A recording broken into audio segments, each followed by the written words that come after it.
দর্শক, খুব শীঘ্রই দেশে আসছেন প্রবাসী সাংবাদিক ইলিয়াস হুসাইন এবং পিনাকি ভট্টাচার্য। কিন্তু হঠাৎ করে তারা কেন বাংলাদেশে পা রাখছেন সেটা নিয়েও জনমনে এখন নানা প্রশ্ন শুরু হচ্ছে। এক পোস্টে সাংবাদিক ইলিয়াস দাবি করেন, এক সময়ে আওয়ামী বিরোধী যে কোনো ধরনের মিছিল মিটিং করা মোটেই সম্ভব ছিল না এদেশে। যদি কোনো একটা ছোট্ট একটা দলও সেখানে মিছিল মিটিং করত, তখন তাদের উপর আওয়ামী পুলিশ এবং ছাত্রলীগ যারা রয়েছে তারা হামলে পড়তো তাদের উপর। কোনো বাক স্বাধীনতা ছিল না তখনকার সময়ে। যখন তখন যেখানে সেখানে তাদের উপর হামলা করা হতো। বিশেষ করে জামায়াত এবং বিএনপি, তারা একেবারে নিশ্চিহ্নের পথে গিয়েছিল। তাদেরকে রাজপথে দাঁড়াতেই দেওয়া হতো না। দেশের এমন একটা পরিস্থিতি তৈরি হয়েছিল যেন বাংলাদেশে আওয়ামী লীগ ছাত্রলীগ ছাড়া কোনো দলই নেই।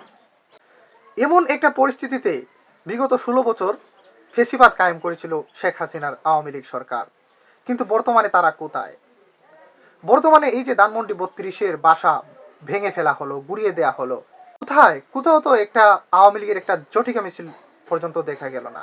তাদের কেন এই এতটুকু ন্যূনতম একটা সাহসও তাদের ছিল না যে তারা রাজপথে একটা ঝটিকা মিছিল করবে?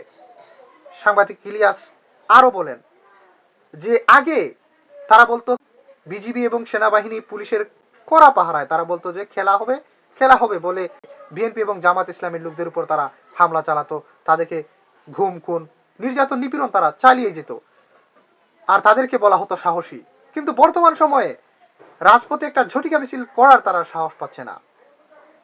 ধানমন্ডি 32-এর বাসা ভাঙার পর একটা আওয়ামী লীগের কর্মী দাঁড়িয়েও যদি একটা স্লোগান দিত, তাও অন্তত পক্ষে বোঝা যেত যে আওয়ামী লীগ এদেশে রয়েছে।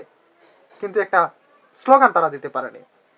সাংবাদিক ইলিয়াস আরো বলেন যে দেশে আসছি খুব শীঘ্রই। উনি কি একা আসবেন? অনেকেরই ধারণা হয়তোবা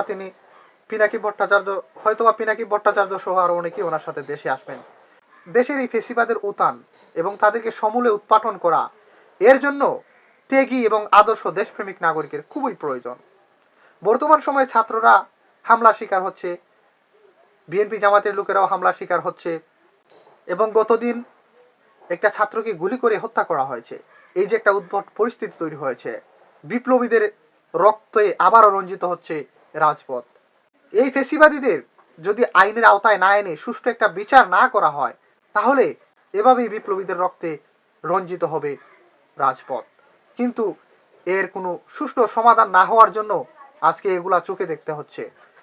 এখন বিষয় হচ্ছে সাংবাদিক ইলিয়াস এবং পিনাকি ভট্টাচার্য এতদিন দেশে আসেননি, কারণ তৎকালীন সময়ে আওয়ামী ফেসিবাদের নির্যাতন নিপীড়ন এগুলা সহ্য করতে না পেরে তারা প্রবাসের পথে পাড়ি জমিয়েছিলেন। দীর্ঘদিন প্রবাসে তারা এই আওয়ামী ফেসিবাদ বিরোধী বিভিন্ন ধরনের কন্টেন্ট তৈরি করে জনগণকে একটা উদ্বুদ্ধ করেছিলেন। কিন্তু আজ তা সফলতার পথে। হয়তোবা তারা দেখতে পেরেছেন যে বর্তমানে দেশের একটা স্থিতিশীল অবস্থা তৈরি হচ্ছে আস্তে আস্তে। এখন এই দেশে হয়তোবা তাদেরকে প্রয়োজন, যার কারণেই তারা দেশে আসার জন্য প্রস্তুতি নিচ্ছেন।